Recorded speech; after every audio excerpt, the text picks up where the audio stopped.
guys, happy Wednesday. As always, I am your host, Priscilla Moy, and welcome to The Hot Seat with Priscilla. Like last week, I did tell you guys that we kind of revamped the show. You're used to seeing me on the show Undiscovered, but we actually changed it up a little bit just because of some people that were uncomfortable with the name. And then also, I just kind of want to revamp. I felt that it was time. I had a lot of viewers out here, a lot of people want to be on my show, and I thought, let's just raise the stakes a little bit for me and for our guests. And of course, because the hot seat is going to have amazing guests on it from here on out, high quality, high standard, just amazing stories, great people from entrepreneurs, entertainers, singers, dancers, fitness people, whatever it is that you want your story to tell, they're going to be sitting here and I will be getting the story out of them. Today, we have two amazing guests. The first one is an athlete, he's a choreographer, he's a dancer, he's a fitness trainer, he's a chef, he's all the above, and I cannot wait to get to the bottom of his story. And then our second guest, we have a businessman who graduated from Harvard, who is on the Marquis Who's Who list 2 times in a row on the Fortune 500 and the Wall Street Journal. And he also just so happens to have a production company and does movies.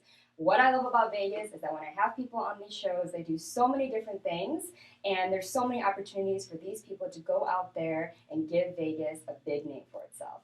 So right after the break, we're going to meet our first guest, and he goes by LockedIn Dre. And you may have seen him on yesterday's Vegas View right here on social media shows, but today I'm going to be focused solely on him and his story, and he will be able to tell all of you guys what he's about and how he's going to conquer Vegas. So I'll see you guys right after the break. Hello, everyone. This is Joseph Skoda with social media shows. Well, I thank all of you for your support through these last several years, and it's been a lot of fun. We've given people a voice they never had before. Now, social media shows is always collaborating with our veterans to help them do things and help out the veterans who are struggling today. And we teamed up with GI Connections, connecting veterans with resources. So please consider helping and donating to this great cause because we're always doing things for veterans. So GI Connections, social media shows, and you is what makes the world a better place. Once again, Joseph Skoda, proud United States Air Force veteran.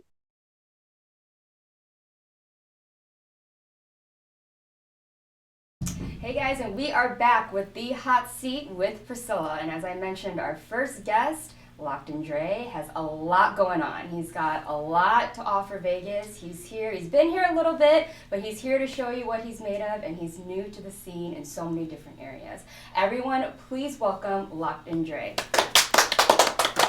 Hi, how are you? Thank you so much for being on my show, my first episode of The Hot Seat. And I would not have wanted it with anyone else. And you look amazing. You fit the role, and he's here with swag, everything like that.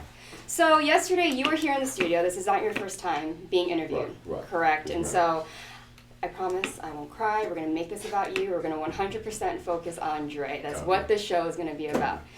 So as I kind of, prefaced our audience, you have a lot going on. With your physique, they can tell fitness, athlete. Yes, ma'am. Probably a model, lots of things happening. So tell us a little about your history and what you've done so far. Okay. So, originally from San Diego, California, moved out here about 4 or 5 years ago. Been floating around the scene. I've been in fitness my whole life since I was a kid. Actually started doing my own personal training. As soon as COVID hit, I was working at a gym, and then I started doing my own training. I started taking people to the beach, taking people to the parks and whatnot, and then I ventured into MMA a little bit more than I was in the past. And so I started doing personal training, and I kept on doing MMA as well. And then I figured, I might as well start cooking more often because I was saving a lot of money that way. Mm-hmm. And I'm actually a vegan. So there's a few vegan options out here, but I like to cook my own food for the most part because I'm always on the go. I'm on the road, I'm doing this, I'm doing that, and I just like I eat for purpose over pleasure.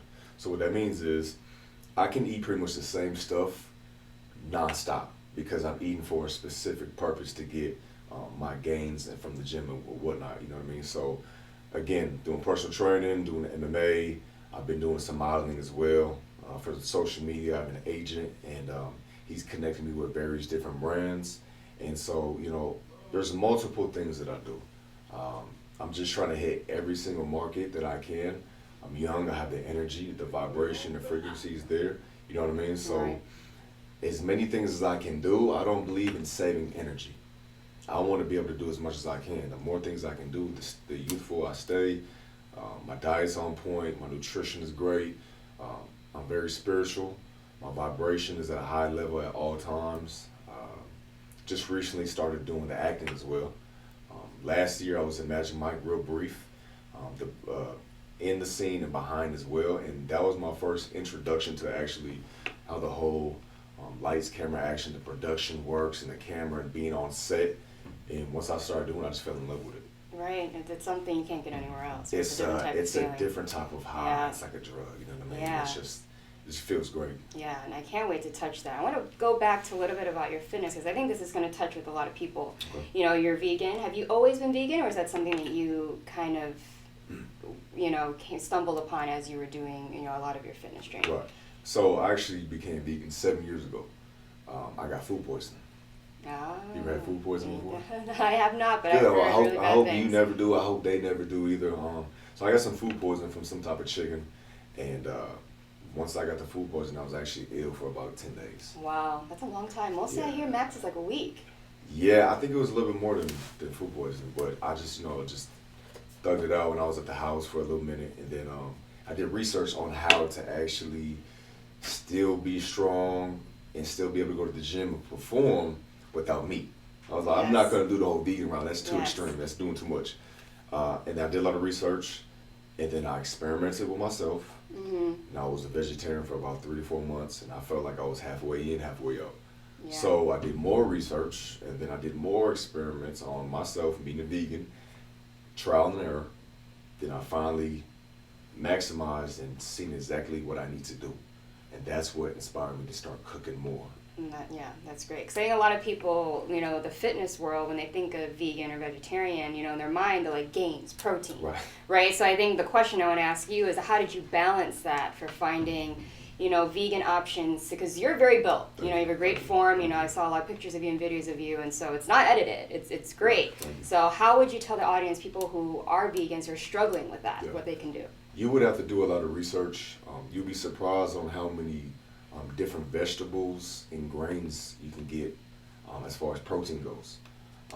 There's, like I said, I did a lot of research and I found out there's so much protein in different type of rice, vegetables, sweet potatoes. Everybody thinks that you just in order to get protein, you need it from the meat, right, and milk and things like that. Now, I'm not knocking that lifestyle, but it's just not for me anymore. Now, I have friends, I have family that aren't vegan at all. I'm the only vegan in my family, right? And so everybody thinks, I'm crazy and whatnot. But if you do your research, do extent research, and you got to experiment for yourself. I do understand that some blood types, they need meat. That is just, that's not my blood type necessarily. And so you got to find a happy balance, And knowing your body, right? Which You is have very to know your important. body, exactly. Yes, and that's great. So you mentioned a lot with MMA fighting, UFC, but you've done a lot of sports in the past. Because I Yes, did see your ma'am. amazing resume. What sports have you done back in the day before fighting, unless that was also included in Well, sports? so how it happened was, growing up where I grew up in San Diego, I used to have a lot of fun playing with, I was a bad kid, and I had a lot of energy. And so it just so happened that the areas where I wanted to have more fun with my friends, it wasn't the greatest areas, and we would get into some things that we shouldn't have did. And fighting was one of the ways I was releasing my, a lot of my energy and vibration. And then I took the fighting into basketball and football. Okay, great. So I was playing basketball and football since I was a kid all the way up to college. And then I just revamped and went back to the MMA. Oh, that's So- great. So is this your first time, professionally training, or have you also did professionally training also alongside with the basketball and the football, or that was just more like street? Nah, that was for the actual fighting, it was more so just in the street. Okay. Just having fun and, doing stuff like that. But actually being in a controlled environment, this was my first time. I started taking it more serious. Yeah. So I've been floating around for some years, and then last year I took it even more serious. And so like I said, I I have a lot of energy. Yeah. Well, that's great. So are you thinking of maybe taking that to the next level, or is that something that you just want to harness the craft for? Because I know some people are like actually being like, you know what, I don't care how late it is in the game, I want to be out there fighting. Well, I mean, you never know. As far as now, I really enjoy harnessing the craft and getting the discipline from it. Yeah. And, like I said, I've been doing some training with some professional and amateur level type teams, different gyms in the whole of Las Vegas as a whole. And like I was telling you, martial arts is something that has kind of helped me escape from a lot of things I used to be involved with in the past. Yes. So to have a market to where you can actually control it and learn the discipline, it's an amazing thing. Yeah, the discipline and the obedience and the paying attention to detail. Exactly, Because I that's did it. do a lot of stunt training and Muay Thai training, so I've been in those gyms and I know like what it takes to actually, because you can hurt someone. And like in this field, like yeah, they look like they are, but you don't actually want to really hurt if you're actually doing all these things. So you have to learn how to recognize and move with another person, and that's not kind of letting your anger go above and beyond. It's literally about the sport. Sport, exactly. Right. Yeah. And so now that, we talk a little about that, and so I'm kind of getting a feel that your athleticism kind of just carries on throughout all of your career. Right. And so when you mention with the HBO Magic Mike, so this is a reality show, and it's actually streaming on HBO Max right now. There's about 7 episodes, and there's like 10 contestants that came to Vegas trying to, find themselves while also auditioning to become a Magic Mike dancer. Now, I was involved with the show. As more of like a background, an audience member, or interacting with the guys on camera. But you were a choreographer, dancer, and you also just kind of played a role in there as well, because you have the look. You would actually, you've seen Magic Mike Live, the show? Yes. There's many guys that kind of do really look like him, the build, but they're very skilled in dancing. Like out of all the male shows in Vegas, they are the most skilled and like professional trained dancing, which is very impressive. It's more than just male strippers, whatever. Right. So when it comes to that, have you had a lot of training in dancing? Not really. So, okay. Well, that's great then that you got hired. So then tell the audience how it came to be that you got hired to do so many moving parts in this show. So this is how it happened. They reached out to me. They see my social media. Social media nowadays is everything now. And so I had a lot of different clips of me just messing around dancing, just playing around. And then, I have a certain type of appeal that for the crowd of Magic Mike fits the program. So they had reached out to me and asked me if I wanted to be a part of it. So I spoke to I spoke to my team, and we made the decision. Let's move forward with it. But prior to actually being on the show, this was months. You had to learn certain choreography. So you have to send in audition tapes and the whole 9. So there was about 3 to 4 different audition tapes I had to send in prior to actually accepting the role. So they seen I did in fact know how to dance with and without my shirt, you know what I mean, and do all these crazy aerobic type moves and stunts. Just for performance, right? Exactly. Selling it, That's it. Yeah, you gotta sell it. You gotta get in the action and feel like you're a part of this actual grand show. Yeah. So it was great. So I think this was the moving point for you, though, that really got you into being like, hey, this might be for me. Apart from just like social media, you're looking at a different level of exposure, different on-camera work, correct? Yes, ma'am. So was it hit on like was it like an adrenaline kind of thing, or it was you never had this dream prior to doing? No, I didn't. So I've always had some type of dream or aspirations of being behind the camera and being on the magnitude of greatness and working on a professional level. Now, I've had a lot of experience with athletics, so I had no problem being in front of a camera and being show busy. But when I got the opportunity, I took it. And then when I got on set, I seen how everything worked, and it was just, like you said, it's a high. The adrenaline is, it's amazing.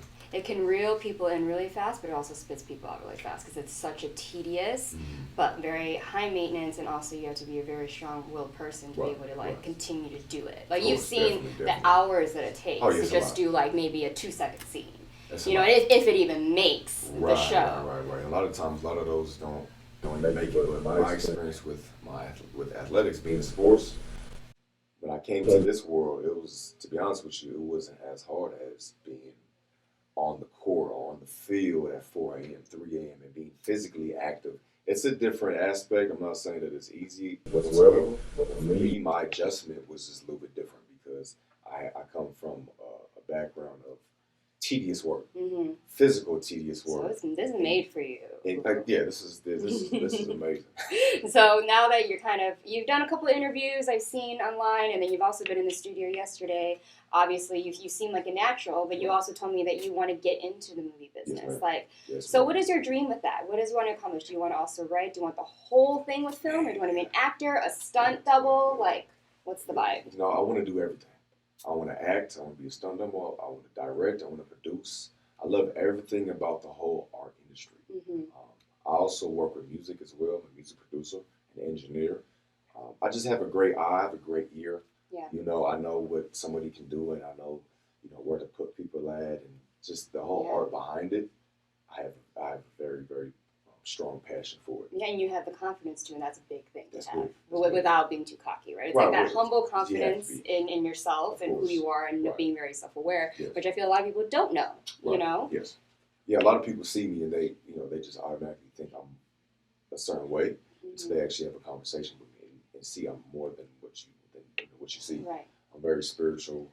I'm real big on vibration, frequency, energy, and so, but I have an appeal that goes for a certain nature as well. You know what I mean? So I know where I fit in. So let me ask you a really hard question. What would be the biggest misconception about you then? If the viewers are seeing you for the first time today for who you are, what is something that's carried on since you were younger up until now? Just, the way I look. Some people may think that I'm, like you said, maybe too cocky or too conceited, or whatever the case may be, just because of my frame, my build, and how I look. But the thing with me is I take very, very tedious procedure in my grooming, my fitness, and my spiritual nature as well, my mental. So I feel like if you take complete control of how you look and how you feel and how you walk and how you talk, the whole nine, don't play with yourself, nobody else can play with you. So I take my craft very, very serious. I cut my own hair, I groom myself, the whole nine. I like to depend on myself, and I know what I can do to make myself look good, and if I look good, I feel good.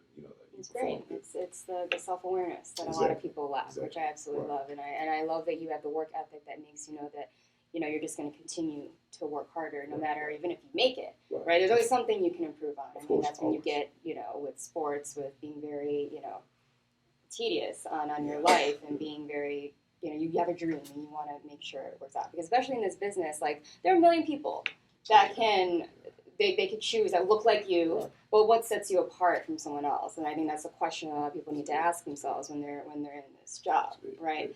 So you are pretty big on social media, and that's what's gotten you a lot of jobs. Now I notice TikTok. Now that a lot of things will come up.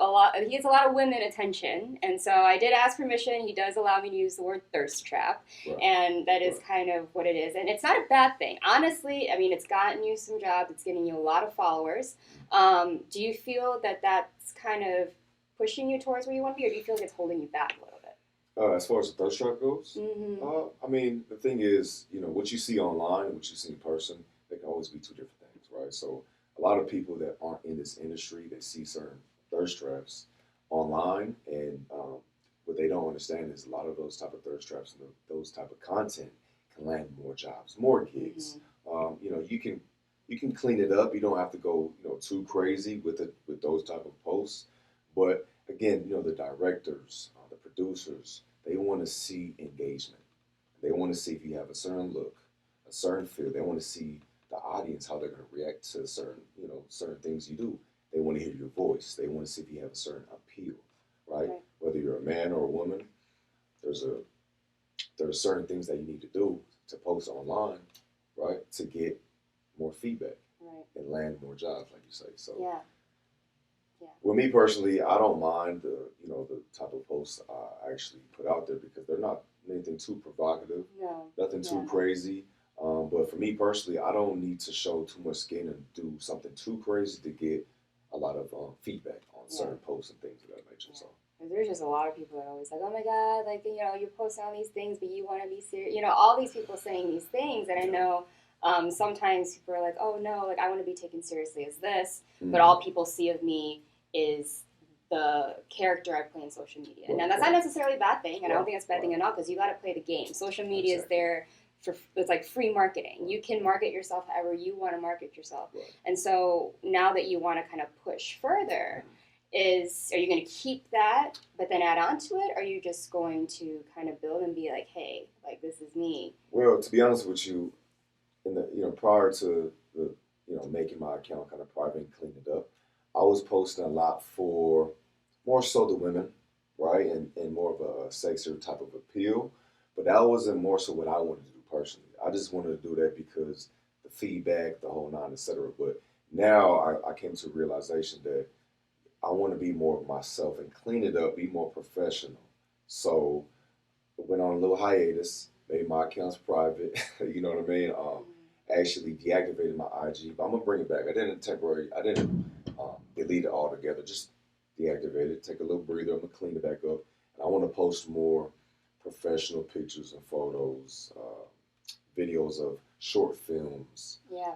I want people to see more of my personality, as opposed to just just sexy appeal, thirst traps. Like in one box. And that's why I kind of wanted to push that question and I love what you said, that you kind of were on your own journey to finding like who am I going to market myself as? Right, not saying right, that's right, not you, right. but there's a lot of people that stay in one box because it works and then they kind of struggle with getting out of it and then wonder why people don't see them as something else besides the box they put them in, right? Exactly. And so that's something I always like to preach to people that are new to this industry is that, if you struggle looking a certain part and wonder why you can't get other things and other opportunities, it's all about the way, if you have that opportunity, that talent, that kind of content to post it. Don't let anyone put you in that box, right? And I think you are the perfect example because you can do so many things, and I really wanted you to tell the audience today all of those things that you're able to do. And so is there anything coming up with you? Like any short films? I know that you want to post some of those things. Yeah. Any movie opportunities? Anything up? Yes, ma'am. So this year, actually, there's a lot of work. I can't say too much, but there are a few movies I'm actually in the works of. Oh, that's great. At the moment. Yeah. I can kind of give you a little bit of piece. Would be a lot of martial arts type movies, and maybe a few cowboy movies as well. Hey, you fit the bill. It's Vegas, and I love what you're representing, and I love that you're here in Vegas trying to make that happen. I think it's an up-and-coming city. There's so many new things coming on, and I want to make sure all these people out there that are making movies, producers, writers, to keep him in mind. He's got a great head on his shoulders. And where can we find you? Where can they find you and contact you about these inquiries? As of the moment right now, you can find me on my TikTok. It's LockedIn Dre, all one word, LockedIn Dre. My Instagram is the same, and then you can also email me at lockedindre@gmail.com. All right. Well, it's been a pleasure to have you. I'm so excited. I hope that you come back on and you get to update us about any movies. We'd love to promote you. I love to promote you. And please stay in touch with us at social media shows. You're an amazing guest and a perfect first guest for my new show, The Hot Seat with Priscilla. So when we come back, we're going to have another guest, and he's going to be kind of switching gears a little bit, mixing business and show business. Basically Vegas in one, right? All right, guys, make sure to stay tuned. See you after the break.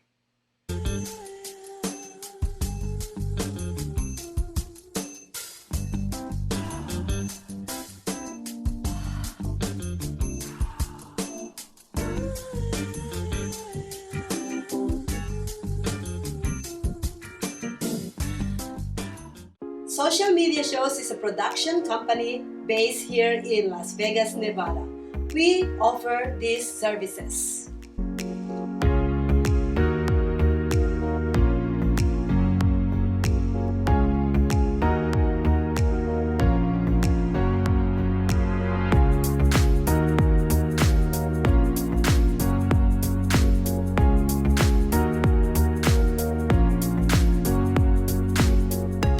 We've been streaming shows live in real time for over 4 years on major social media platforms and also on our website socialmediashows.com.